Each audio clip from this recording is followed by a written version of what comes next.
In the several months that I had shared the Baker Street lodgings with Sherlock Holmes, I was consistently amazed by the indefatigable energy he poured into his never-ending war on crime. But my physician's eye could see the strain that perhaps another wouldn't have noticed. Thus it was one morning that I prevailed upon him to join me for a day in the country. All seemed tranquil at first, but I was to learn, as I did in later years, that when Sherlock Holmes did not seek trouble, it often sought him.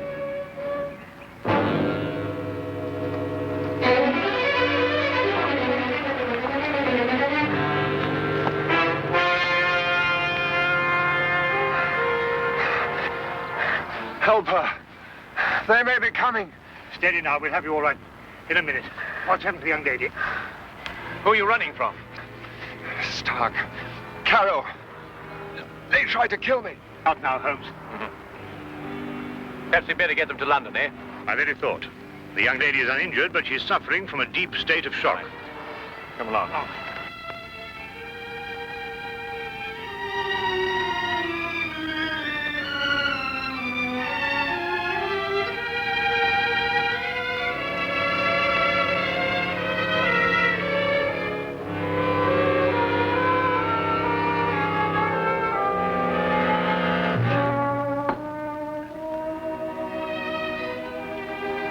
Just drink this, will you?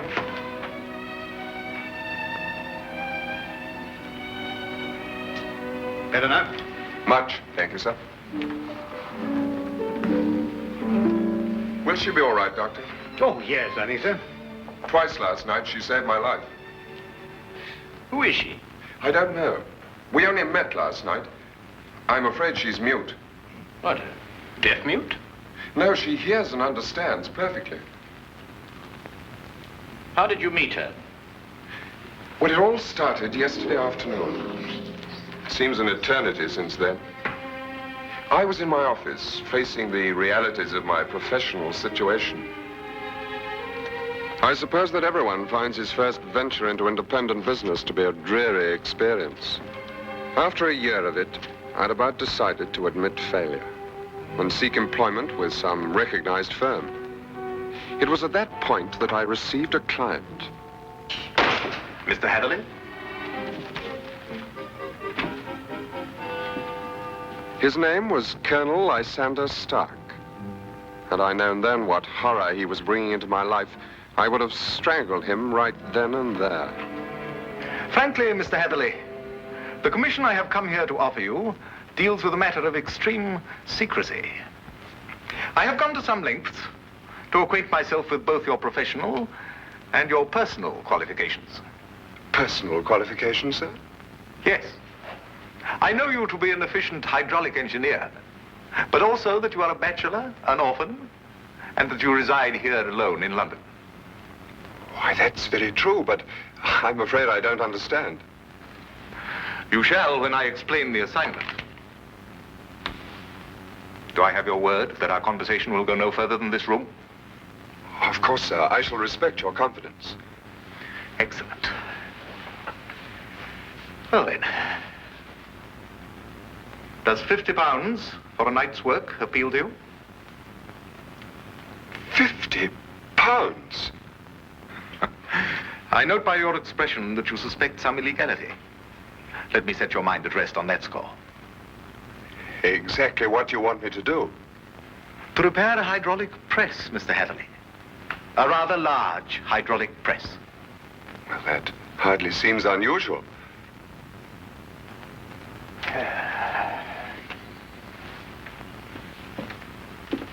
For some years, I have owned a small place in the country just outside London. Recently, it has come to my attention that the land contains a vein of something commonly called fuller's earth. I trust you are familiar with the term. But ore is dug out of the earth. Why should you need an hydraulic press? I'm a businessman, Mr. Hatherley. Undoubtedly, the land surrounding mine contains more of such wealth. I hope to use the income from my own discovery to purchase my neighbor's land cheaply before he discovers its hidden wealth. I see. If my neighbor were to suspect what wealth he treads on daily, he would never sell at any price. It's quite clear now. You use the press to mold the dug earth into some innocent form so that you can dispose of it without suspicion. Precisely. Very ingenious. There's a fortune down there.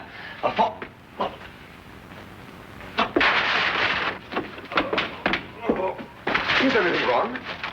What is it, Colonel Stark? Can I get you something?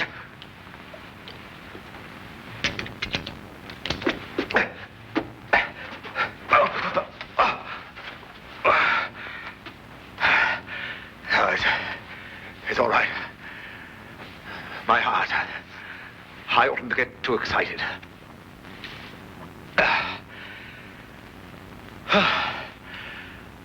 Well, I've put my trust in you, Mr. Heatherley. Do you accept the commission? When do I begin, sir? I promised to meet him that night. Last night, at Ayford Station. The time he suggested was quite late, 11:30. But he insisted that it would be less conspicuous. I freely admit that the money kept me from exercising a more natural curiosity at such bizarre proceedings. One point, sir. When we encountered you, admittedly you were in a highly nervous state, but you kept repeating that they were after you. Did this man Stark have a confederate? Yes, a foreigner, a man named Carrow. I was to meet him later that night. Go on. Last night I boarded the train to Ayford and arrived there a little past 11 as ordered. And Colonel Stark was waiting? He was. We drove for almost an hour, and then we stopped suddenly, and he almost pulled me into a darkened house. Stark muttered under his breath as he fumbled to strike a match. But suddenly a light appeared at the top of the stairs.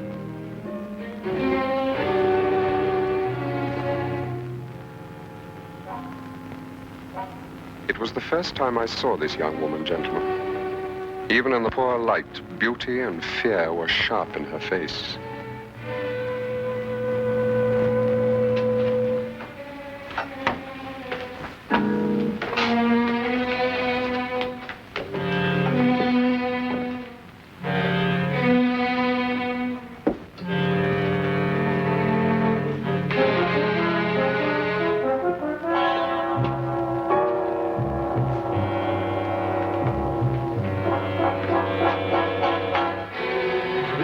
Is our housekeeper.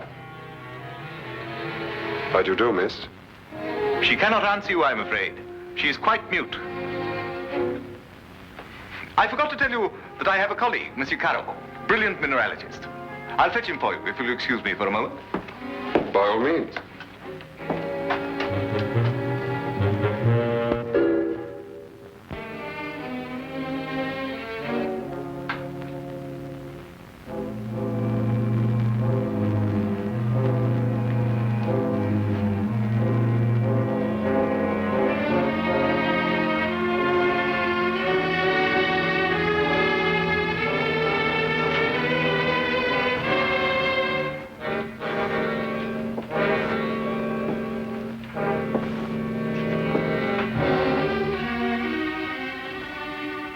Is there anything wrong? You want me to leave? Why? Are you trying to warn me against Colonel Stark?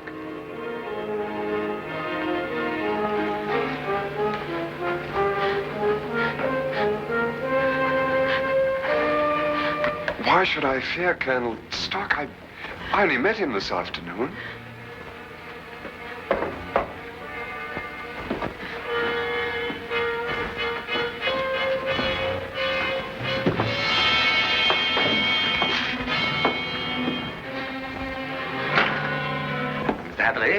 I'd like you to meet my friend and associate, Monsieur Carrow. A pleasure, sir. Colonel Stark will show you our press and explain the difficulties we have. I'll join you in a moment. After I have arranged with our housekeeper for your stay tonight. Yes, that's a good idea. Will you come this way, Mr. Heatherley?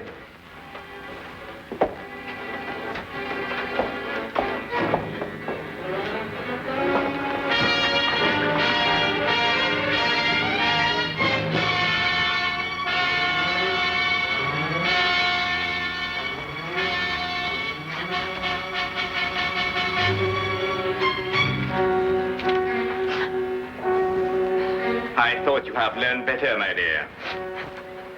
Perhaps I'll have to send you back to school.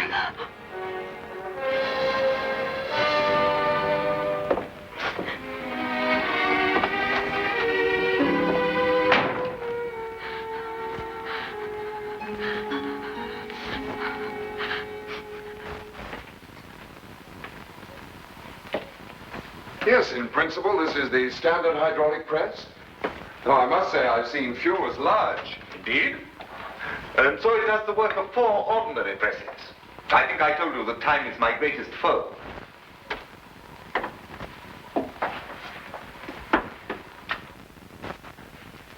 Would you bring more light, please?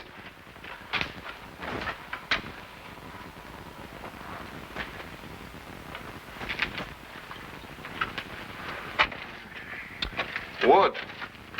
Concrete would have given you more support. Are these walls reinforced from the outside? Bruno. I was just about to explain to Mr. Hatherley that all the walls except the one he is examining are reinforced. However, There's no trouble with the walls. It's in the machinery. You'll hear it. Good. Just wanted to check up first.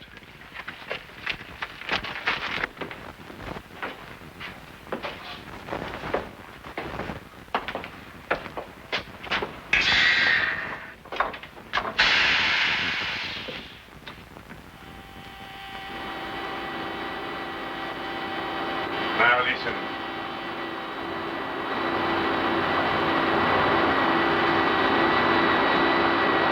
Know what it is?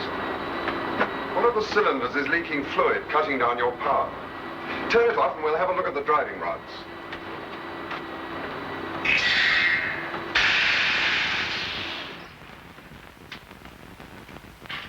I knew what I was after, and the rest proved to be no problem. Of course, you knew by then the true purpose of the press. Not quite. Although I was sure it was not for making dirt brick molds. Much too large for that. But they'd lied to me so blatantly, I thought it best not to call them on it right off. Well, what were they using the press for?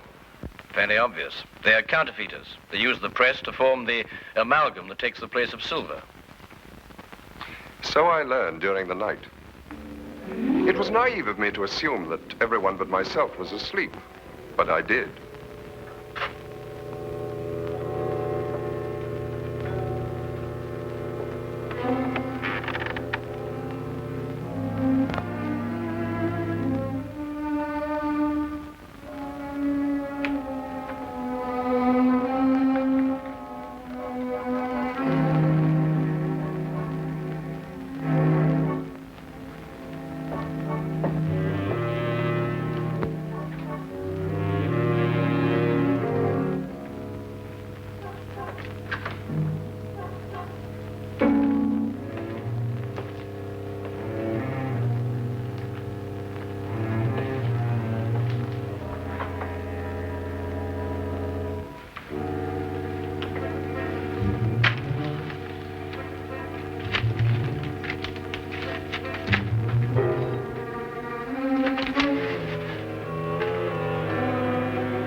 Amalgam, Mr. Hatherley.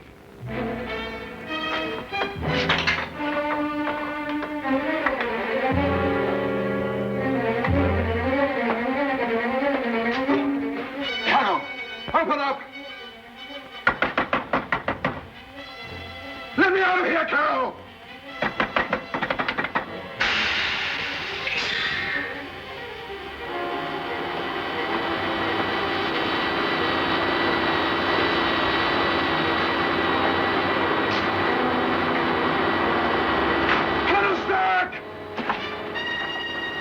No one knew better than myself what that sound meant.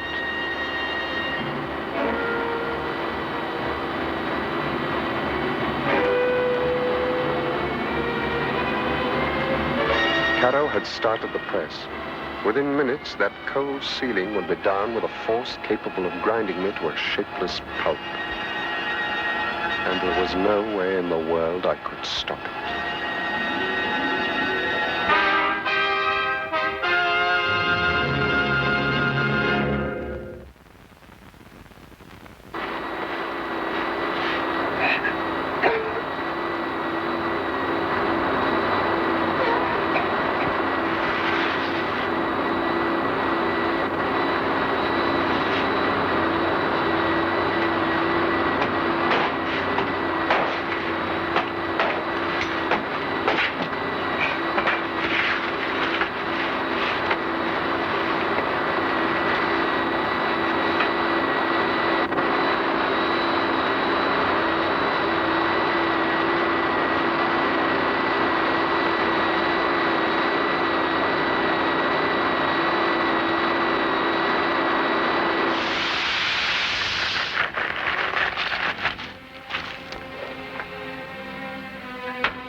will come with me.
What is this?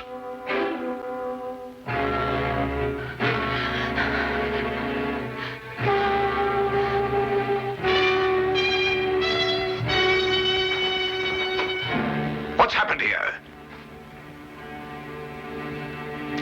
Bruno!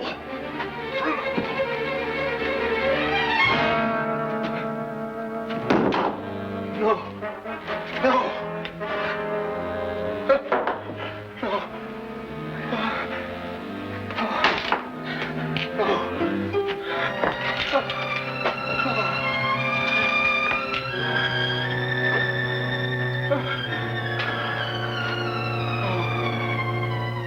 That's almost the last lucid recollection I have.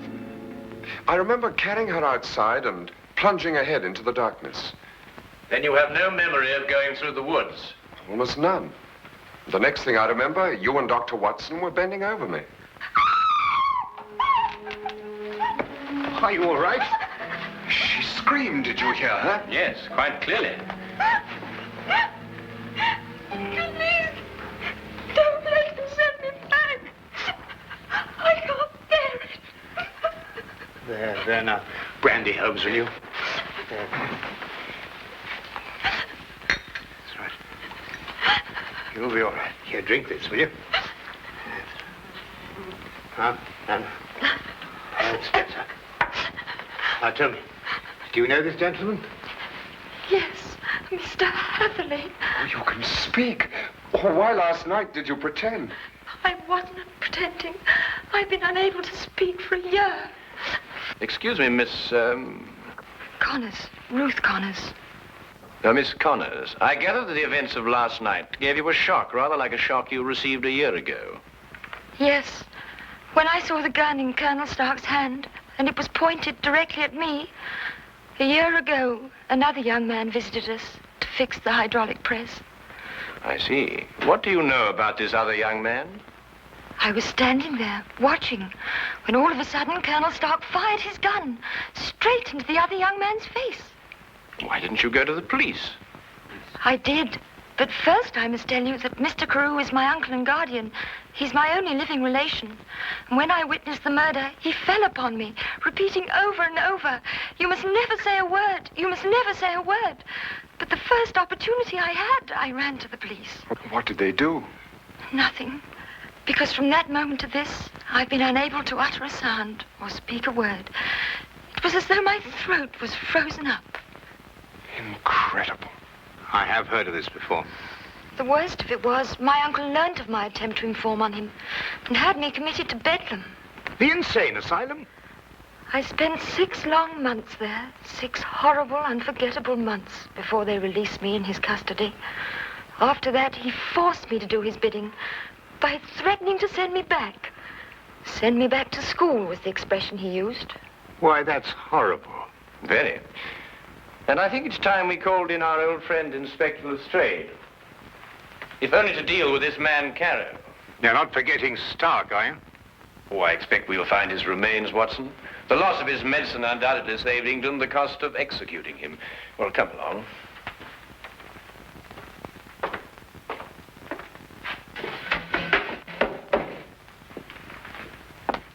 Now that young Mr. Heatherly tells us about neglecting the candle while he made his escape, I can place the blame for the fire. You sure it was Colonel Lysander Stark whose remains you found here? No doubt. Several articles of authentic identification, no doubt. Nothing else? No, Inspector. Sorry. All right, thank you, Constable. Now where's Holmes got himself to? He just went down to the station. He said he'd be back in a minute. Look here, if Holmes thinks he can do... I'm sorry to keep you all waiting. Well, everything's settled, Lestrade? About as settled as it's likely to be. Stark's dead. Carter's escaped. The only thing now is to go back to London and put out an alarm for him. Oh, dear. Now, tell me, what about the money? What money? Well, you know, the money they were making, the counterfeit. Have you found any? Well, no. Oh, I suppose Carter took it with him. Well, a man would have to be pretty desperate indeed to even bother with real money, let alone counterfeit. What are you suggesting, Holmes?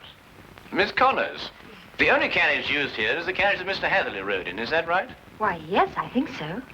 I see. And that carriage has been in the livery stable since last night. Thanks to an obliging constable, I found one of Mr. Carter's footprints.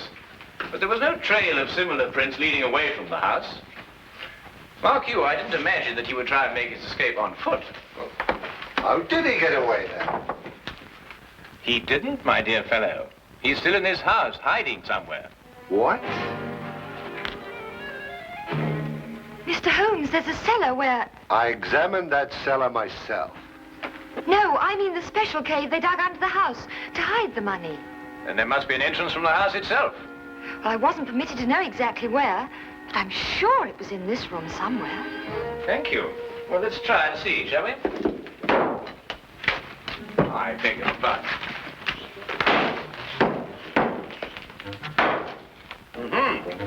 What have we got here?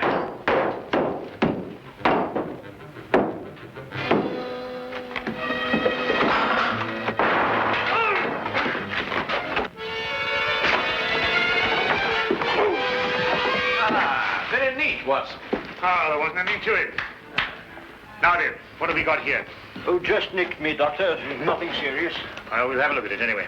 Now on. Some of you may lend a hand in here. That's that.